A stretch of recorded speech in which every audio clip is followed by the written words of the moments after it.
Hi, I'm Andy. I'm Ashton's husband, and I like to take all of the gorgeous peppers that she grows and turn them into hot sauce, so that's what we're going to be doing today. And I'm going to show you how I do it.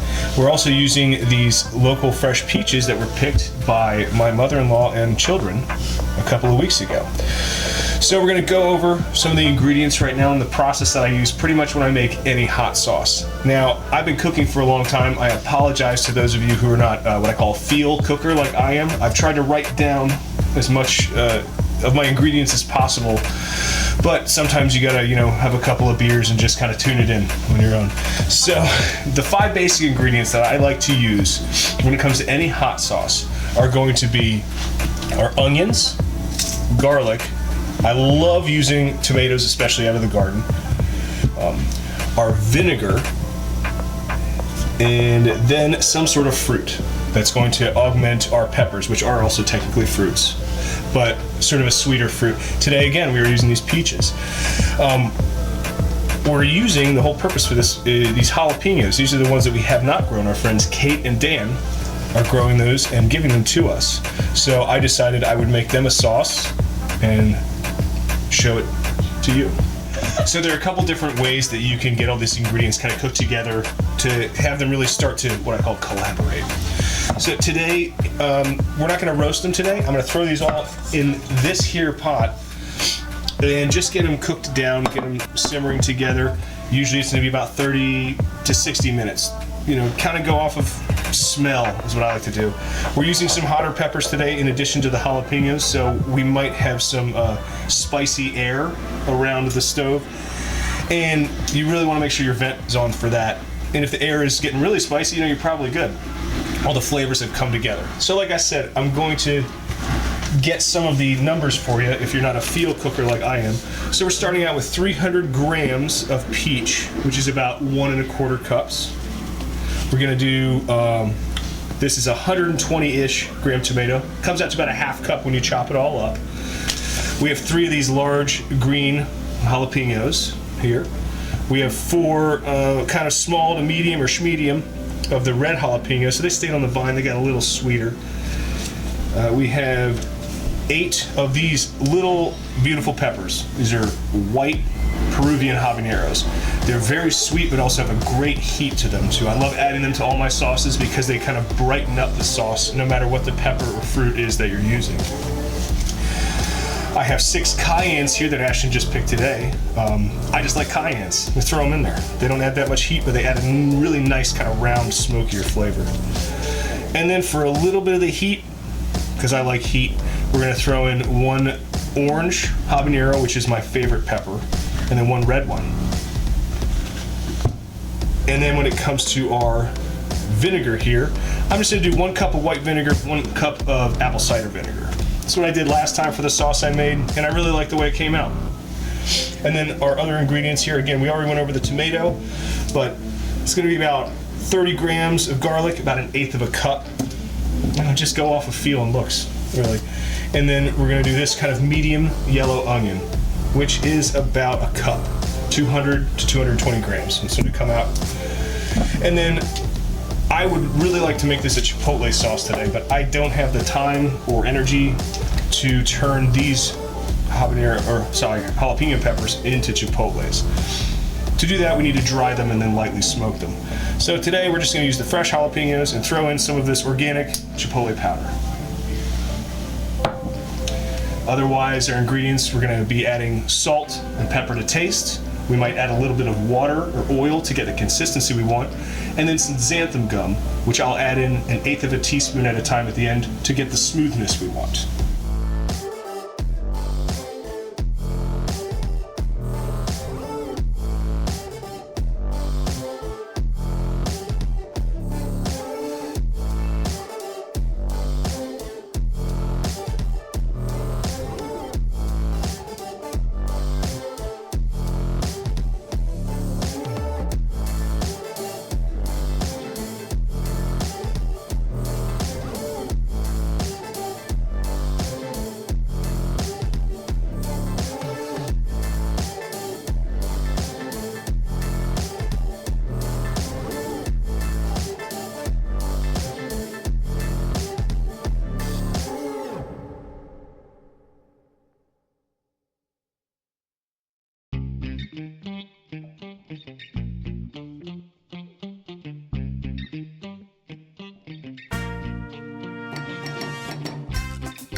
All right, so right now we're going to start it on the stove. So I'm going to light up at medium heat. We're going to bring it to just a small kind of rolling boil, really light, and then drop it back down to a simmer. We're going to let it go for probably about 30 minutes. It might be a little bit more. You're just going to really bring those flavors together and give them a chance to kind of everything to soak in with one another.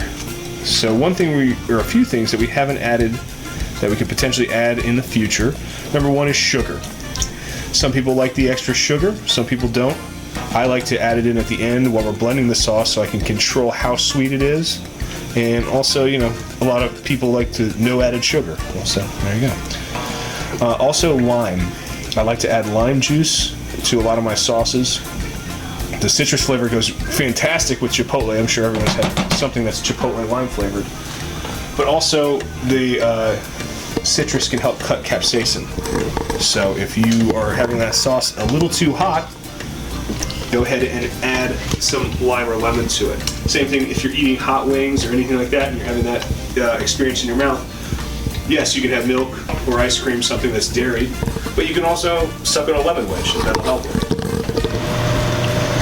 We're about 15 minutes into simmering this, so I'm going to come in here and just make sure you pick up all the fond, all the little stuff stuck to the bottom of the pan here, or pot. I don't know if you can see this on camera, but it's picking up a nice deep red, brownish color. It's from all the Chipotle powder. It smells absolutely fantastic in here. So we're just going to let this go, I don't know, probably another 10 minutes or so, 10 or 15. So we just hit about the 30-minute spot, somewhere around there, for our simmering. We just turned the heat off, and if you can see on the side here, it's reduced about a ½ inch or so, just shy of a ½ inch maybe. It's got a nice deep brown color to it. It's really nice, like a nice mahogany color. And now we're just going to let this cool off and rest, kind of like you would cooking a big piece of meat. We're going to let this rest for a little while, let the temperature come down.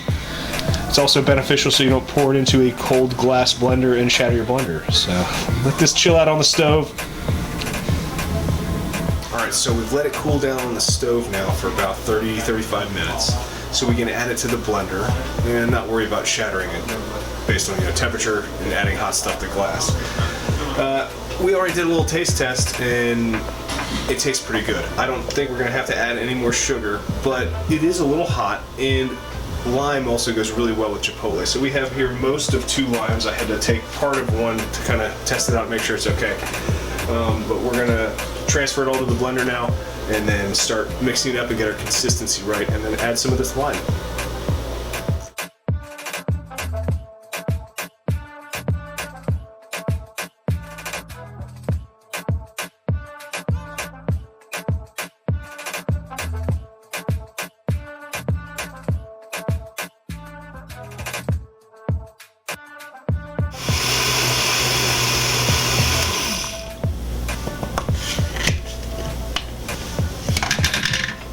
I'm going to take a little taste test here.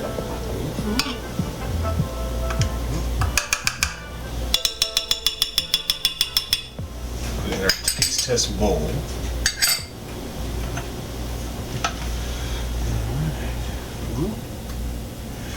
Nice, good rich brown color here. Oh yeah. That's pretty good. Maybe we could stand a little lime in there. Oh. All right. Just add a little lime. Okay.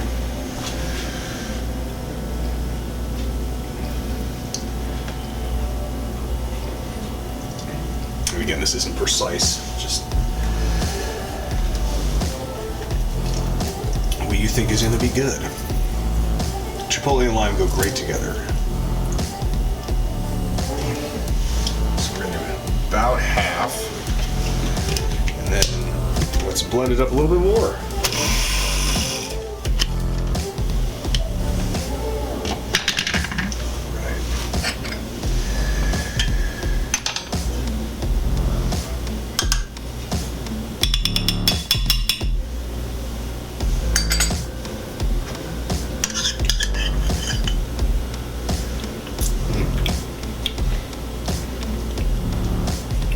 That lime is good in there. I think we're gonna need the rest of it though. I thought the sweetness was good, but the more it festered in my mouth, I think we need just a little bit of sugar. So maybe a teaspoon, half a tablespoon at most. So we're gonna add that in, and we're going to start dialing in the consistency. So right now it's nice and smooth, but that's because it's still a little hot. So we're gonna add some water to it because the vinegar level is really good. So we're gonna add some water, kind of thin it out. A little bit of olive oil just to keep it, oily. And then we're going to add xanthan gum. So we're gonna add the xanthan gum first at a 1/4 teaspoon, and then from there on out, if it needs to be smoother, we'll add 1/8 of a teaspoon as we go. And you wanna do that as it's blending. So here we go. First we're gonna add the rest of the lime. So let's add the rest of this lime in here.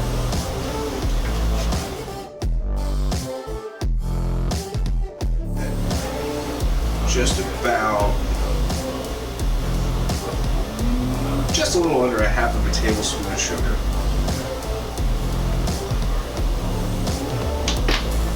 All right, and we'll start out with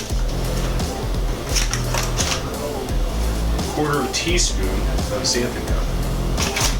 So we're using 1/8, so 2 of these will make a 1/4. All right, and let's splash just a little bit. Get this glove off here since I got the lime done. A little bit of this olive oil in here, just to give it a little help. That's 1/2 of a teaspoon maybe. I said go by feel. Sorry if you're not a feel cook like I am. All right, let's blend it up. We're gonna get a little water to add to it.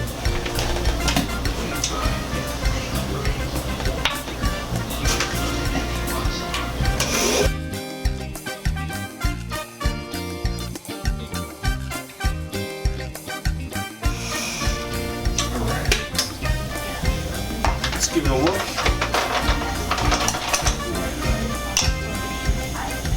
Alright, so nice consistency right now. It kind of runs off the spoon a little bit. Like you were making a loose gravy. It sticks on the spoon, but it runs off nice and smooth. Here we're going to put some in our tasting cup.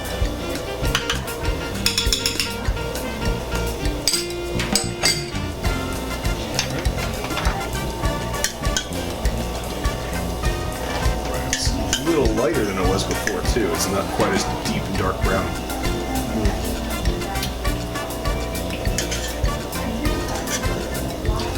I think that might be it.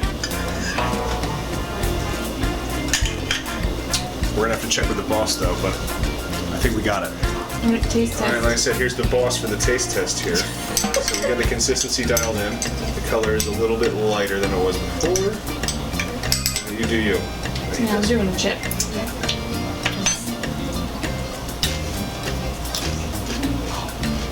I added just a little sugar, the juice of 1 lime for the most part.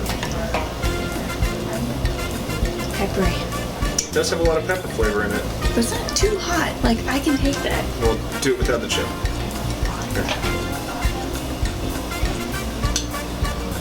It does have a linger on it. This habaneros definitely come through. Still not too bad. I like hitting my tip of my tongue and not in the middle. We think that lime in there with the chipotle. It's good. It's good.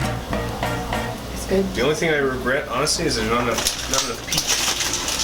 Yeah, should I add more peach? Not enough peach flavor in there. I think the peach could be more prominent. Good, now you gotta bottle it up. Here it comes.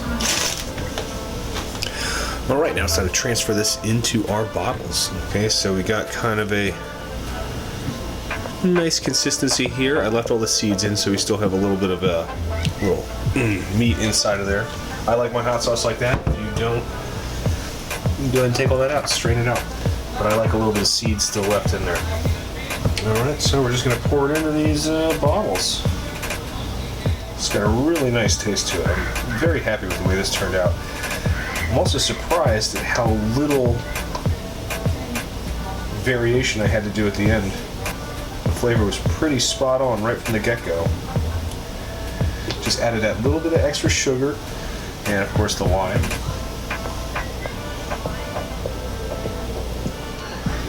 Now these bottles I just took from store-bought hot sauces. Actually no, these we bought on Amazon. Other ones we had from store-boughts. There's that one. That makes a great little gift. Alright everyone, that is how I make some killer homemade hot sauce from all of the amazing and bountiful gardening techniques that Ashton teaches you. So if you like this, go ahead and make sure you give her a subscribe. Like this, and if you really want more content with yours truly, just make sure you comment and let her know how much of a stud muffin her husband is, okay? So, hope you enjoy it.